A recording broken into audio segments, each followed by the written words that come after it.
The unpredictable actor എന്നായിരുന്നു ഉർവശിയെ കമലഹാസൻ വിശേഷിപ്പിച്ചത്.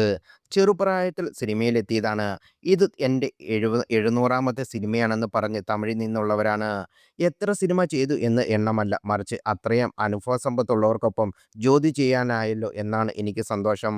സ്ഫടികം ചെയ്യുമ്പോൾ അതിലുള്ള ആൾക്കാർക്ക് വാല്യൂ അന്നറിഞ്ഞില്ലല്ലോ എന്നായിരുന്നു എൻ്റെ മനസ്സിൽ. അവരുമായിട്ട് ഇനിയൊരു സിനിമ ഉണ്ടാവില്ല.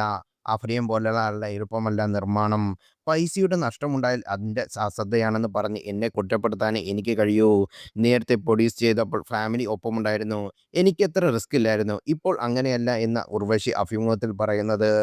രാഷ്ട്രീയത്തിലേക്ക് ഇറങ്ങുന്നതിനെക്കുറിച്ച് ഇതുവരെ ചിന്തിച്ചിട്ടില്ല. എല്ലാവർക്കും രാഷ്ട്രീയത്തെക്കുറിച്ച് ബോധ്യം വേണമെന്ന് വിചാരിക്കുന്ന ആളാണ് ഞാൻ. അയ്യോ, അതേക്കുറിച്ച് എനിക്കൊന്നും അറിയില്ലെന്ന് പറയുന്നതിന് നല്ല കാര്യമല്ല. കൂടുതൽ ചോദ്യങ്ങൾ ഒഴിവാക്കാൻ എനിക്ക് അതേക്കുറിച്ച് അറിയില്ല എന്ന് പറയും. സ്ഥിരമായി പത്രം വായിക്കുകയും വാർത്തകൾ കാണുകയും ചെയ്യുന്ന ആളാണ് ഞാൻ. എനിക്ക് എൻ്റേതായ കാഴ്ചപ്പാടുകളുണ്ട്. വോട്ടിടുന്നതിനെക്കുറിച്ച് തികച്ചും വ്യക്തിപരമായ കാര്യമാണ്. തൽക്കാലം എൻ്റെ വോട്ട് തമിഴ്നാട്ടിലാണ്. കുറേ കാലങ്ങളായി ഞാൻ അവിടെയാണ് താമസം. ഞാൻ താമസിക്കുന്ന സ്ഥലത്ത് പ്രവർത്തിക്കുന്നവരെക്കുറിച്ച് എനിക്കറിയാം. വ്യക്തമായ കാഴ്ചപ്പാടുകളാണ് വോട്ട് ചെയ്യാറുള്ളത്. ഒട്ടും അറിയാത്തത് കൊണ്ടല്ല അറിയില്ല എന്ന് പറയുന്നത്. ഞാൻ തിരഞ്ഞെടുക്കുന്നത് പ്രൊഫഷനിൽ തന്നെ തുടരാനാണ് എനിക്ക് ആഗ്രഹം. അതിനെ ശല്യം ചെയ്യുന്ന രീതിയിൽ മറ്റിടത്തേക്ക് ഡീവിയേറ്റ് ചെയ്യാൻ താല്പര്യമില്ല. നാളത്തെ കാര്യം നമുക്കിപ്പോൾ പറയാൻ പറ്റില്ലല്ലോ.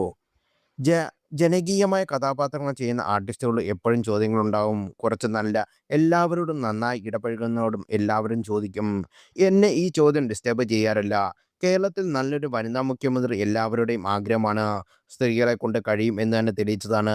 അങ്ങനെയുള്ളവർ വരണമെന്നാണ് ആഗ്രഹം. ഇന്ദിരാഗാന്ധി, ജയലളിത, മമതാ ബാനർജി, അങ്ങനെ കുറേ പേരുണ്ടല്ലോ. ശൈലജ ടീച്ചർ കോവിഡ് കാലത്ത് കാഴ്ചവെച്ച പ്രവർത്തനം പ്രശംസനീയമായിരുന്നു. എനിക്ക് അതൊക്കെ ഒരുപാട് ഇഷ്ടപ്പെട്ടു. സിനിമയിൽ വന്ന സമയം മുതൽ ഞാൻ ഇതുപോലെ തന്നെയാണ് പെരുമാറിയത്. ഇടപെടുന്ന രീതി ഇതുപോലെ തന്നെയാണ്. പിന്നെയുള്ള കാര്യം എന്താണെന്ന് വെച്ചാൽ, ലളിത ചേച്ചിയൊക്കെ പോയി എന്തെങ്കിലും പ്രശ്നമുണ്ടെങ്കിൽ പറയാം.